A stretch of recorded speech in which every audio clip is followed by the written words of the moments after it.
All righty, as folks are joining, good afternoon, everyone. We are still loading in, but we certainly want to make the most of our time. So I am Karis Chandler. I'm the product marketing manager for the Unified platform here at Vibrant, and I want to thank you all for joining us today. Before we start our conversation, just want to run over a quick couple housekeeping notes. First off, this conversation is being recorded and will be available at a later date on the Network Resource Center. Everyone who is entering, except for those presenting, should automatically mute their microphones and have their cameras off, I'm sorry. And please remain this way throughout the presentation until it's time for Q&A at the end. If needed, one of the organizers may mute you during the panel. Also, we have real-time captioning and ASL interpreters here. We'll be spotlighting the interpreters and presenters throughout the session, but you may wish to also hide everyone who does not have their video on. You can do this by clicking the three dots in the right-hand corner of anyone's video square and choosing Hide All Non-Video Participants. To view closed captioning or live transcription during a meeting or webinar, on the bottom menu toolbar, you'll see three dots. If closed captioning is available, click Closed Caption to start viewing closed captioning. If live transcription is available, click Live Transcript, then select Show Subtitle. If enabled, you can also click View Full Transcript to view the transcript in the side panel of the meeting. Please also note, the provided subtitles can be clicked and dragged to move their position in the meeting window. We ask that you please post your comments and questions in the chat as we go through the session, and we will use these questions to form the basis of the Q&A session at the end. And if we can't get to every question, be sure that we can address every question unanswered offline after the conversation today. And for your help, we also ask that you please fill out the post-webinar survey after the event, because your feedback will help us improve future UP webinars. And the survey question has been made available in the chat for you. Thank you, and I want to introduce Melanie. Fantastic. Thank you so much, Karis. All right, my name is Melanie Corwin, and I am the product manager for the Unified platform. I'm going to begin sharing my screen. It's been a moment since we've had an update here, so really excited to connect with everyone and share what we've been working on. So we have a packed agenda today. We're going to adoption, how much volume is moving through the platform currently, how many centers are currently using it, as well as our most recent release, some changes to the platform that we've made as part of release 6, some new features coming up, the status of some features that have been offline, and then some plans down the road, so further into fall.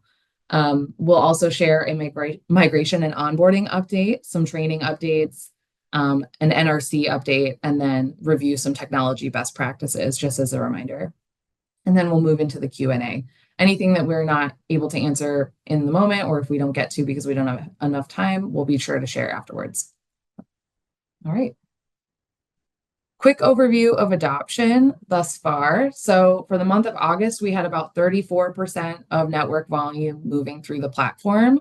When we break it down by voice, chat, and text, we're seeing that, of course, chat text, once we have the entire subnetwork on the platform, that we have almost 94% of network volume moving through the platform there. With voice, we're seeing across all voice contacts, it's about 8%, and that's 45% of our contracted services. So national backup, LGBTQI, and then soon to be Spanish. So we currently don't have any Spanish lines on the platform just yet, but we will very soon. We have about 82 total centers, and that breaks down into 123 total programs. The way that I'm defining program is, for example, like your national backup service, your LGBTQ service versus your state service. I've been considering those all slightly separate programs, even if they fall under one center. So wanted to just clarify that there. Moving into our release schedule and some recent releases. I'm going to go right into our goal of increasing the LGBTQI offers over the SMS experience. If many of you have been part of the operations updates or have seen our release notes or seen communications from Vibrant, in April, we made a change to the SMS experience in order to include a keyword which would allow help seekers seeking specialized services such as the LGBTQI subnetwork to directly access that subnetwork, similar to how our Spanish program operates, in which help seekers can say IUTA directly to 988 and get connected to Spanish services. We have the same structure for the LGBTQ subnetwork. Individuals can text Pride directly to 988 to be able to receive service. This also required us to make an update to the design of the SMS experience so that people know to say Pride or that they can use Pride in their conversation to move into that subnetwork. We saw that when this happened, that when we made this design change, that there was a decrease in overall offers to the LGBTQ subnetwork. So we're currently running an A/B test, so a comparison test, to see if we can drive those offers back up to what they were previously.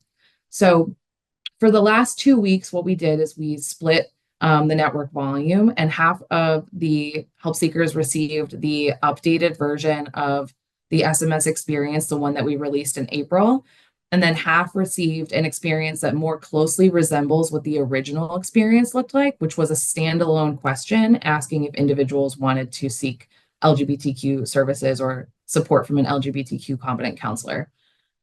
So we're comparing the results of that. We ran this test for about 2 weeks. Currently, the results are inconclusive. So what we've done is we've just taken our test groups and we've swapped them. And we're going to continue monitoring for another 2 weeks. We're also working closely with the operations team, the engineering team, and then SAMHSA to determine subsequent tests if we want to continue trying to drive those offers up. So more information about this test is in our release 6 release notes. And we'll be sure to continue sharing updates about the experience or what we learned from that design change. All right. Moving on to queue activation, or the queue toggle. I'll do a quick demo of this feature, but this came out on August 20th as part of our release 6. So the queue activation feature, or the queue toggle within the platform, it allows individuals to be able to sign in and out of their respective queues. So for example, if you're provisioned access to your national backup program and your LGBTQ program, and your supervisor says, hey, we need you to be serving national backup today on your shift, you can switch your settings on your own as a crisis counselor and be able to set yourself as part of the national backup program. And if your supervisor says, hey, actually, we need you to move to LGBTQ, you can also make that change yourself. Your supervisors have the ability to update your queue on behalf of crisis counselors as well. So in case somebody doesn't log into the right one or needs to switch, supervisors have that capability, but we really wanted to put more control in the hands of the crisis counselors to be able to adjust those settings for themselves. And we know that this also allows crisis counselors to more clearly see what queues they've been assigned to, and so they know if they've been provisioned the correct queues. This feature is very straightforward, super easy to access. So I'm going to just do a quick demonstration over here. So I'm pulling over our UAT, our user acceptance testing environment. And this is my version of the Salesforce experience, the crisis counselor experience. When you log in, you go all the way down to the bottom left as if you were to change your status, you want to go online. Instead of changing your status, you can come up to this hamburger icon or this 3 menu bar, select this, go down to more, select queue activation. And once you're here, you're going to see your active queues and your available queues. Your active queues are the ones that if you were to set yourself as on queue, you would receive conversations from that queue. Your available queues are the ones that you have the option to sign into and begin supporting. So if I want to say that I need to join the Lifeline Priority Sandbox queue, I can select this plus icon, and then I can see it moves up into our active queues. And to make sure that change stays, and I've saved that change, I come down to submit here. And I can click submit, the screen will disappear. And now when you go on queue, you're going to get interactions from all 3 of those queues. Another cool feature here is, let's say that you have many queues that you need to access or that you're searching for. So for example, you need to add a bunch all at once or change a number of cues. You have this, minus all or plus all feature. So you can add all those cues or subtract all those cues. And then down here in your available cue section as well, there's a magnifying glass. So for example, if you're looking for a keyword such as, your LGBTQ, you can find that cue here and it's going to search the ones that are available and you can select all of those. So it makes it really simple to be able to log in and out of those cues. You select submit and then you're saved. You are now able to receive conversations from those cues. So please reach out to UP Info if you have any questions about this feature. We also on the NRC have an interactive training. So huge shout out to Carrie for building out an e-learning course for us so you can move through that feature and practice it yourself. And then we also have the release 6 notes, which show just screenshots and a quick walkthrough of how that feature works. Another benefit of this is not only do you have the ability to log in across different programs, but you can also be assigned to chat, text, and voice as a crisis counselor. Previously, we didn't have the capability to allow cross-trained or like cross-modality accounts. And now with this feature, we do. So if your program is interested, if you have a chat text program on the platform and you're interested in bringing over your voice program because folks are cross-trained, this is a really great opportunity to start exploring that change. All right, moving in, there's a lot going on this year. So warm transfer updates. So something that we are working on right now is our warm transfer feature is a custom built object within the Salesforce platform. And it was custom built by our partners at Genesys. One of the challenges with custom solutions is that as there are product updates, so to the broader ecosystem within Genesys or Salesforce, when there are updates, a custom solution, we need to go in and rebuild and retest all of those solutions to make sure they continue functioning. And so we lose out on being able to get automatic updates from the system that may enhance our service or make things easier, make workflows more streamlined. So we're looking into, we want to remove the custom solution that we've built for transfers and instead utilize this more like out of the box, already built feature within the CTI. So you can see the screenshot on the right here, this item that says conference call. This is already active in the production environment. So if you were to go, we'll provide training on this, but when you can already conduct a warm transfer using this feature. Basically, what you would do is you'd create a new interaction and then join the help seeker to a third party. And then you would be able to disconnect and leave that help seeker with the third party that you've transferred them to. Now, the reason that we haven't released this or prepared training for it just yet is because when this happens, it creates a new interaction ID in which the call recording is tied to. And we want to make sure that that call recording is still traceable by crisis counselors and supervisors who need to go find that later. So what we've done is we're working with the Salesforce team that once this call is made, that warm transfer is made, the new interaction ID is going to be automatically linked to the original case record. So you will have a case record in Salesforce that has the original inbound interaction ID as well as the transfer interaction ID. So we are building that out and testing it currently, and we're going to prepare training for the team. Our target release for this is September 17th. Because we want to make sure that that interaction ID is available and traceable to folks before we start utilizing this feature. So you'll see more updates about this. Please feel free to ask questions. Would love to make sure that folks feel prepared. So very excited to make that change as well. The inactivity timer. So as many of you know, in January of 2024, so about 9 months ago now, we took the inactivity timer offline.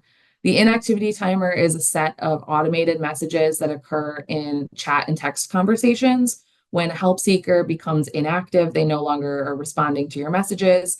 After 7 minutes, there is a prompt to that help seeker that asks if they want to stay in the conversation.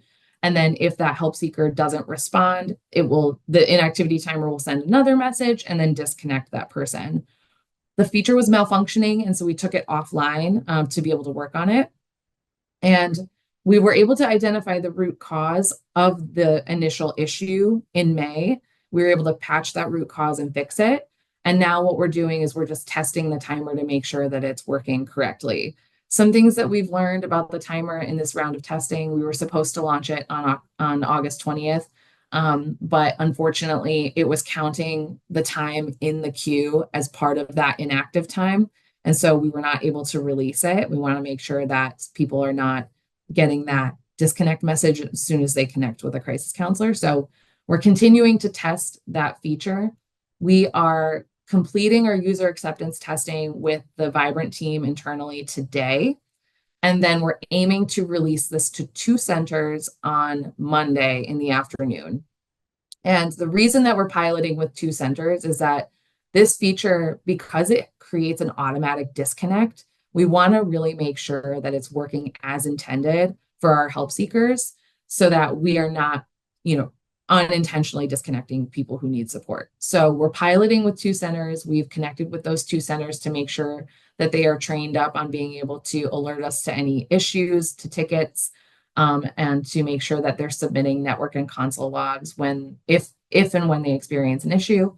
We also have our ops monitors and our operations team trained up to be looking for this timer once it goes live among those 2 centers, and tracking to ensure that it is sending the messages at the right time to the right people and only disconnecting the folks who are truly inactive. So we will be running that test for about 2 weeks. And then if everything goes smoothly, and the timer is working as intended, we will re-release it to everyone on the chat text platform, and that feature will become available again. So you'll continue to hear updates about the inactivity timer from us. All right, moving right along. Release 7. So now we're starting to think further into the future. We're looking at October 1st. Our team is preparing to launch familiar contact profiles. So we've heard from a number of centers that being able to track specialized care plans for folks who reach out consistently is really important to being able to deliver a high quality experience to the help seekers who connect with us. So we've worked with our internal teams to build out, particularly our standards and trainings and practice team, to build out familiar contact profiles. On the left-hand side, you'll see what it looks like when there's a system match. So this is when a contact is matched based on either phone number or IP address. And one profile can contain multiple phone numbers and multiple IPs, since we know folks reach out from a variety of places. On the right-hand side, you'll see that an example of if the system did not find a profile associated with that contact, the crisis counselor has the option to identify that person as a potential familiar individual, and the supervisors will have a list view where they can confirm and either create profiles based on that flag, or follow up with that individual if it is not actually a familiar person. The profile itself contains a little bit of demographic information, just to kind of ensure that when you are linking a case to that contact profile, you're verifying that you're actually speaking to that familiar contact. On the right-hand side, there are care plans. So these are care plans that are specific to that individual. They can be archived if they are no longer applicable. So we know that care plans evolve and change depending on the help seeker's needs. So if you want to see a historical record, you would be able to see all previous care plans, and then it will clearly state when a care plan is active, and that one should be the one that's applied in conversation. Below that, you'll see that there are cases. So there's a case section. This is where all the cases that are linked to that familiar profile would end up. And then the match criteria below that shows IP addresses, phone numbers, anything that would prompt the system to identify that incoming conversation as a potential familiar individual, and then related referrals. So you can see a history of the referrals that have been made to that person. So very excited. We're looking at October 1st. Our team is in system integration testing currently, and we will keep you updated as we continue to move through testing. Further into the future, looking at mid to late November, we're talking about improving the follow-up process. So we've heard from a number of centers that the follow-up process in the unified platform is challenging to track the outcomes of the follow-ups. It's challenging to track how many have been completed, how many are outstanding, the distribution of work among crisis counselors or follow-up teams, and that being able to report on follow-ups in aggregate is really important to understanding if people are meeting their requirements.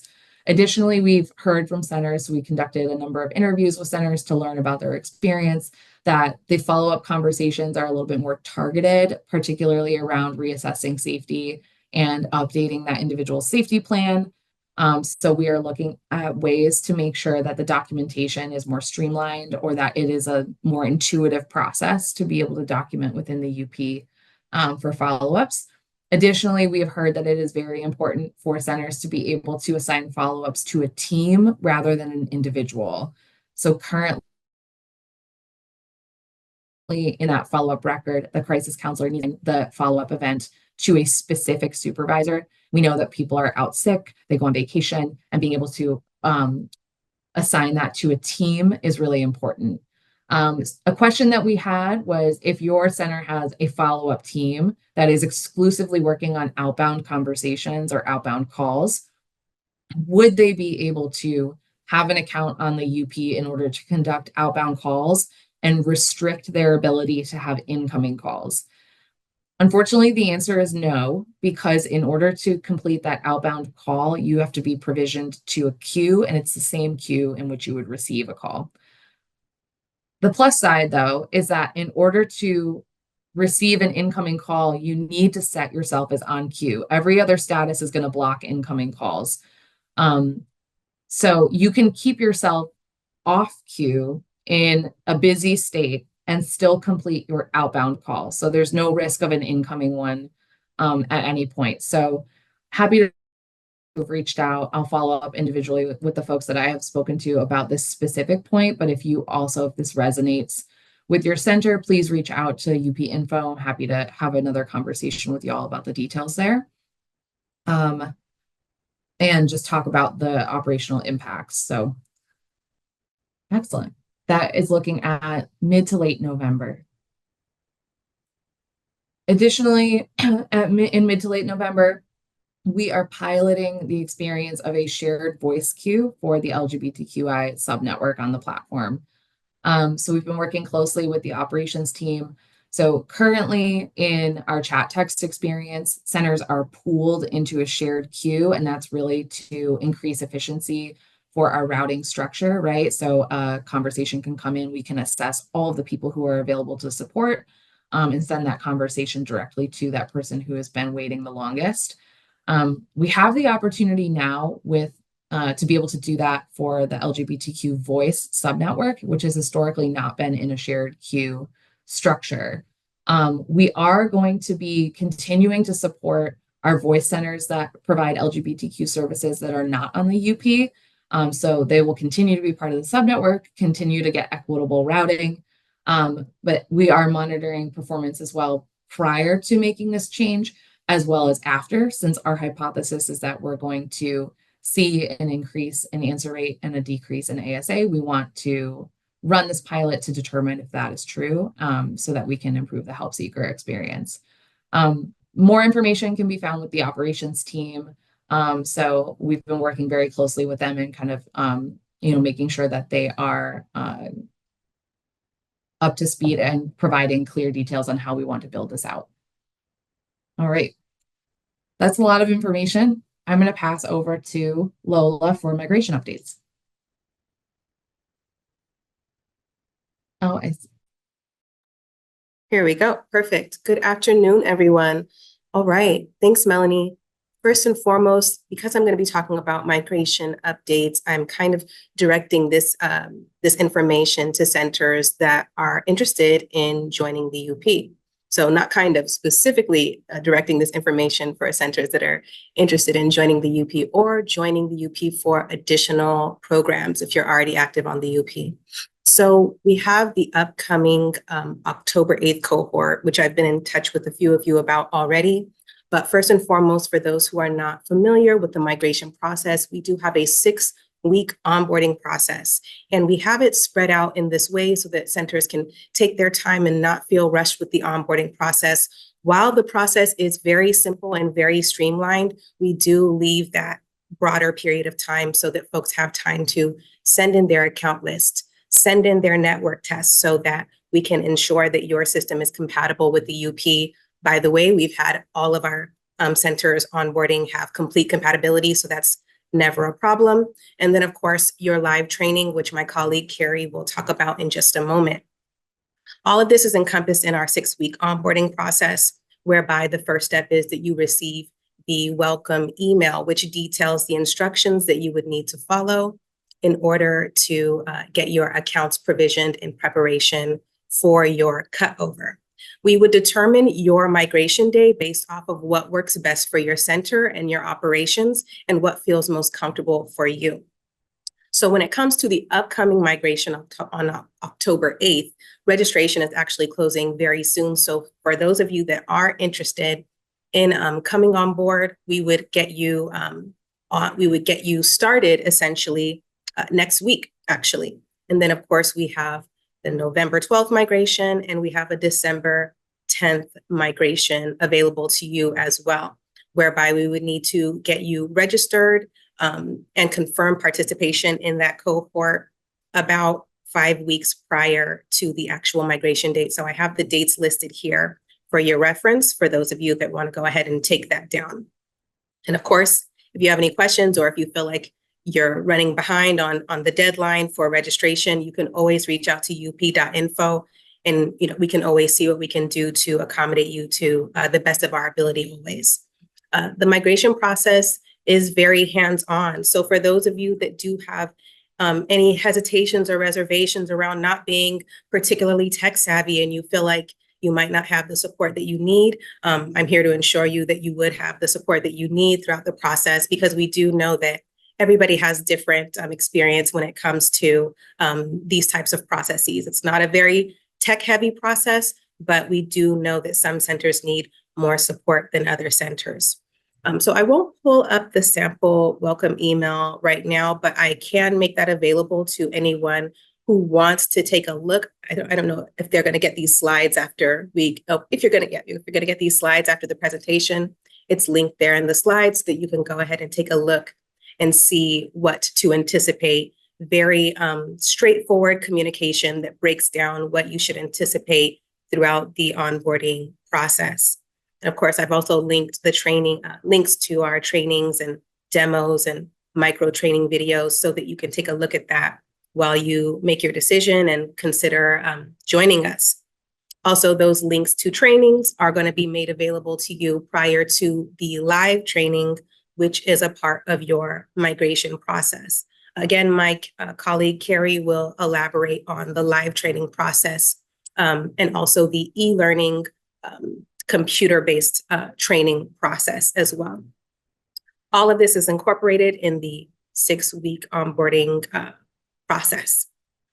Our most recent cohort, we went ahead and had centers provisioned for the Q toggle, and we have had great success with centers being able to have their flexible staffing models, as Melanie mentioned earlier. And so that was a significant, if not the most significant part of our recent migration onto the UP. We've had centers have phenomenal onboarding experiences. I've listed some data here for you on the side and a direct quote from one of our recently migrated centers. All right, perfect. We can move forward to the next slide, please. And moving forward, we do have plans to automate the onboarding process. So while I did just explain the monthly onboarding process that we have available to you, in the very near future, likely Q1 of 2025, we plan to make it accessible to centers to be able to onboard onto the UP at their discretion, at their leisure, when it makes sense for your center and when you're ready, without having to actually go through the process of signing up for a specific cohort. So what that will allow is just greater flexibility for your center to join, again, at your discretion. We will be discontinuing the cohort model at that time. And again, we're going to aim to launch this toward the top of 2025.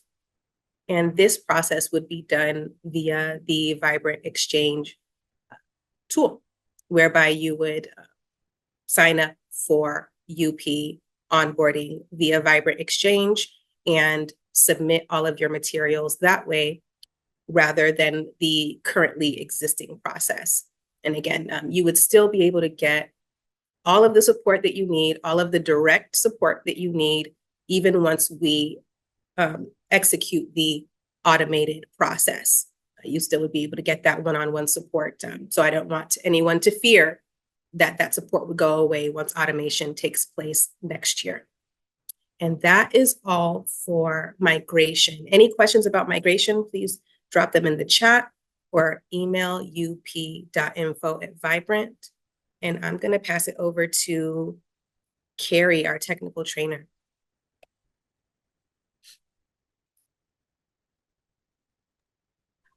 Hi, folks. Thank you, Lola. As Melanie alluded to earlier, our training program is in a transition stage. We have been incorporating your feedback and adding more details and more examples into our courses. So in August, with the Release 6 or the Q-Toggle training, we began offering self-paced, computer-based courses. These trainings are interactive and self-directed courses that use a lot of examples and scenarios. So far, we've received a lot of positive feedback on that. Folks have found it engaging, organized, and would recommend it to their peers. So with that, we are going to continue to expand this model to our onboarding training. So we're starting with Salesforce, then we'll move to Genesys and Success KPI. So with Salesforce, we've broken the content up into 3 different courses to improve retention and allow for the time and space for lots of details and examples. So the first of these courses for Salesforce is available on the NRC now, and we will have more and more to follow shortly. So moving forward to the next slide. As I said previously, we are taking your feedback to heart, so please continue to provide it to us through our pre and post instructor-led training surveys and our e-learning assessments. All of our training materials can be found on the NRC, which is serving as our main communication hub and central repository for training resources.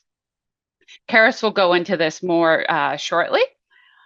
In addition to the NRC, we are using Vibrant Exchange as a form of communication for both questions related to training and sandbox requests. That being said, we can still be reached at our email as well. So with that, I'm going to hand it over to Karis for a little more information on the NRC. Awesome. Thank you, Carrie. So about the NRC, very quickly, we're getting feedback that people still don't know that this resource is available, number 1, and number 2, how to access it. So we can quickly do a quick tour. I'll just show you how to get there and how we can access the resources available. So if I can share screen.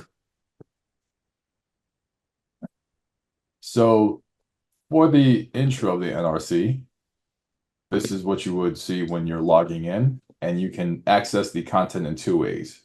You can hit the drop down and simply select Unified Platform on the bottom right, or you can click on the Center Administration tab, and then you'll also get a panel right here where you can access the UP content. You get all things UP right here. Right now, this is intended to be our center-facing space for customer service, and it is quickly and rapidly evolving, so you can certainly expect a lot more content in the coming weeks and months. We have introductory content for those that need to learn more. We always have up-to-date statistics about participation on the network as it grows. If you need to submit a ticket to Vibrant Exchange, we can access it here. As Carrie recently spoke, we have a huge area for training, and that is evolving as well. It's going to grow, and we're really excited about our new and improved content. We also have space for frequently asked questions that senders tend to share in the process. And lastly, we have release notes that come along with each update to the platform. In case you need to send any information or suggestions about the platform, you can also email us here. And once again, we have another link for you to submit information about tickets for the exchange. Can you load back up, please, Melanie? Great. Moving on to our final slide here. Technology best practices. So I just wanted to send a reminder out to folks. I know that I sound a little bit like a broken record for this, but our preferred browsers are Google Chrome or Edge. I would avoid using the incognito mode in Google Chrome just because that can cause some issues with the Salesforce platform. So definitely Google Chrome or Edge are the ones we prefer to use. Disable pop-up blockers. So I know that this is one that we'll have to continue checking, but please make sure that you disable pop-up. Really important to being able to receive an interaction. And it is usually the first step that we train folks on, and it is a key part of our training model. Tickets, best practice here is to include a screenshot of your entire screen. So we'll often get tickets with the specific issue really zoomed in on that tiny, let's say, for example, the issue is in the conversation itself, and we'll get a screenshot of the conversation. It's really, really helpful for our technology team to have the whole screen. So including your browser bar, the address bar at the top, including, the full experience of that screen, because there may be other information about your system based on the browser and how it's configured that can clue the IT person into understanding what the root cause is. So highly recommend full screen photo for those tickets. Account requests, please use Vibrant Exchange support tickets to request new accounts. That's going to be the most efficient way to provision new folks and deactivate folks who have left. Lastly, the training sandbox similarly uses the Vibrant Exchange system to request sandbox time. Something that we've received recently as well is that occasionally folks will send in an account request that includes a request for the training environment. I think that this is coming from when we initially launched our training sandbox. We had intended to have specific user licenses for that sandbox. And we ended up using a model where it's a shared license. And so it's folks can use a generic login to that sandbox, and they instead will sign up for a time block to be able to train, and they will receive the login credentials and be able to utilize it that way. So just make sure that when you are submitting account requests that you have the correct information to being able to request that account, that you don't actually need to be provisioned to the training sandbox. You can just request training sandbox time, and then you'll receive the credentials to log in. As well, I've included a link in the slides here, and we'll send this out after, is we have a feature request form. So if you have an idea, or if you have things that you want to change about the platform, or if you have feedback about what could be improved, you can submit that idea to this form. That information goes into a backlog where I've prioritized all of the information coming in. We collect how many people have shared ideas. A lot of folks have kind of the same concerns, and so we'll kind of group those together, prioritize them. We'll conduct some discovery work. So we'll interview centers to get a better understanding of the context. That'll help us flesh out the idea and a potential design. And then we can pull that into a release for a future launch. So it takes a little bit of time to make sure that we fully understand what the issue is that you're experiencing before we design it and then launch it in the system. But please submit your ideas. I'd love to hear your feedback. And with that, I will stop sharing my screen and we can open it up for questions. All righty, so I will help administer those. The first question here asks, how many centers for the broader network are on for voice?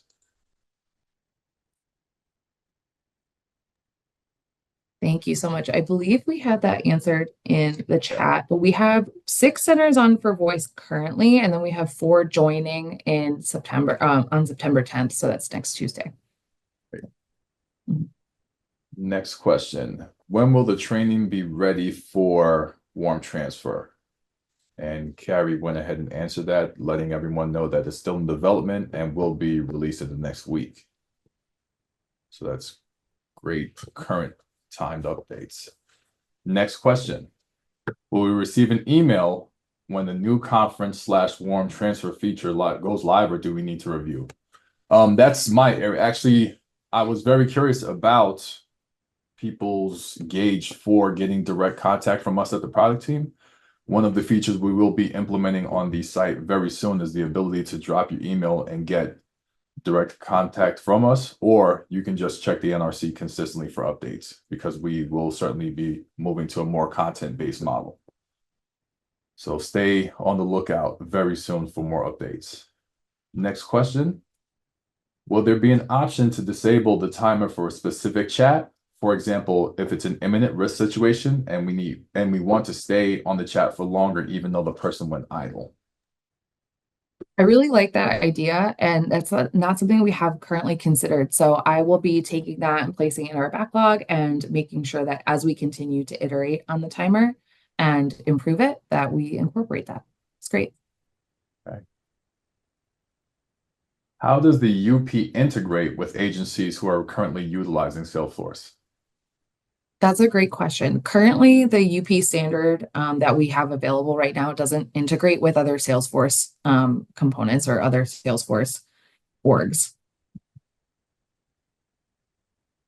Okay.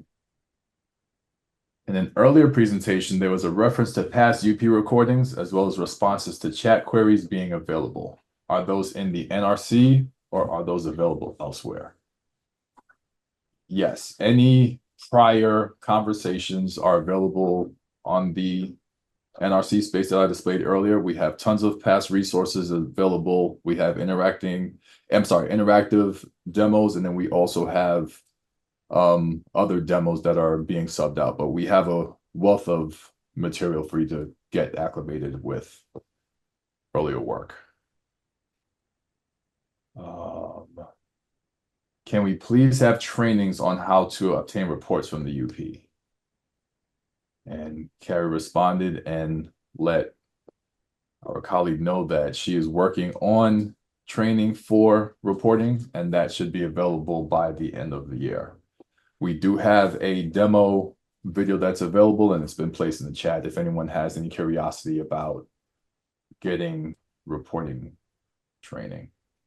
I'll also add to this, we have brought on a dedicated product manager to focus on the reporting experience specifically.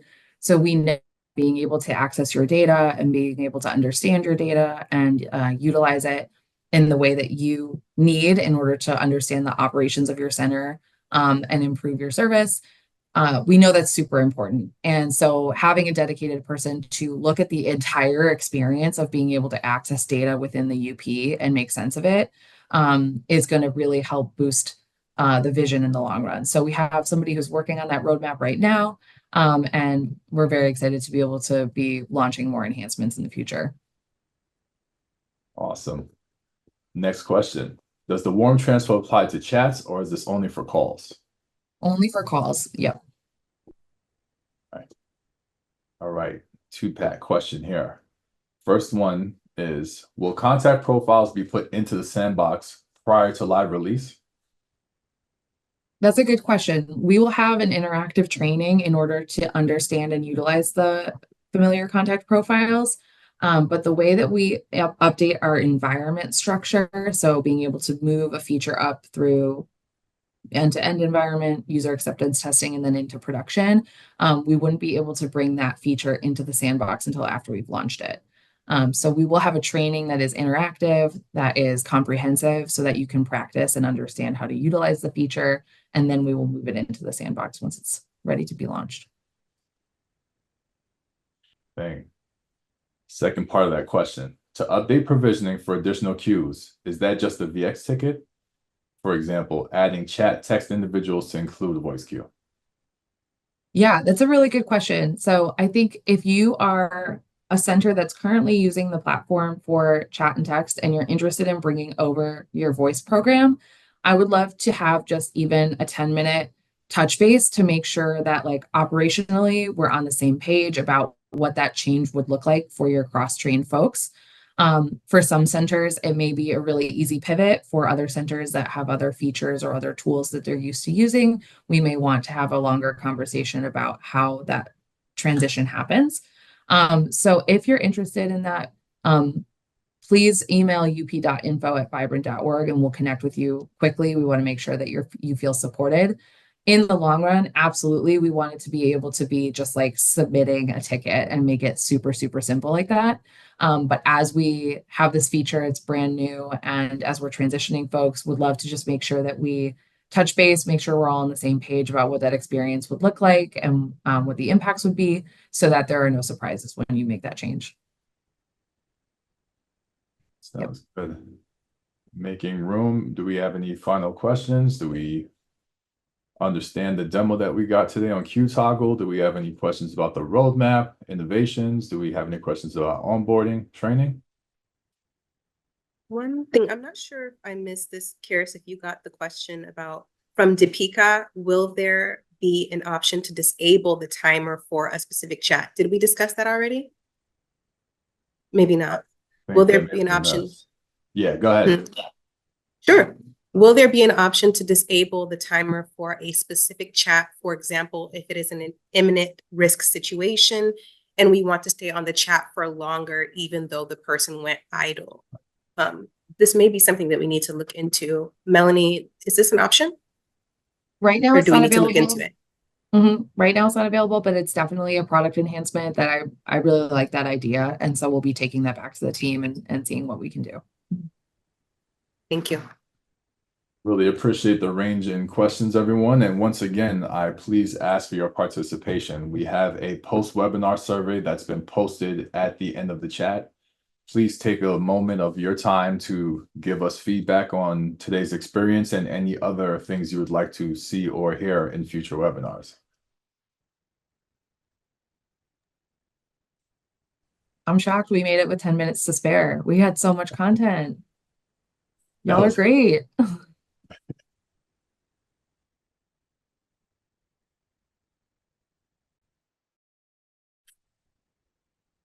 Perfect. Thank you, everyone.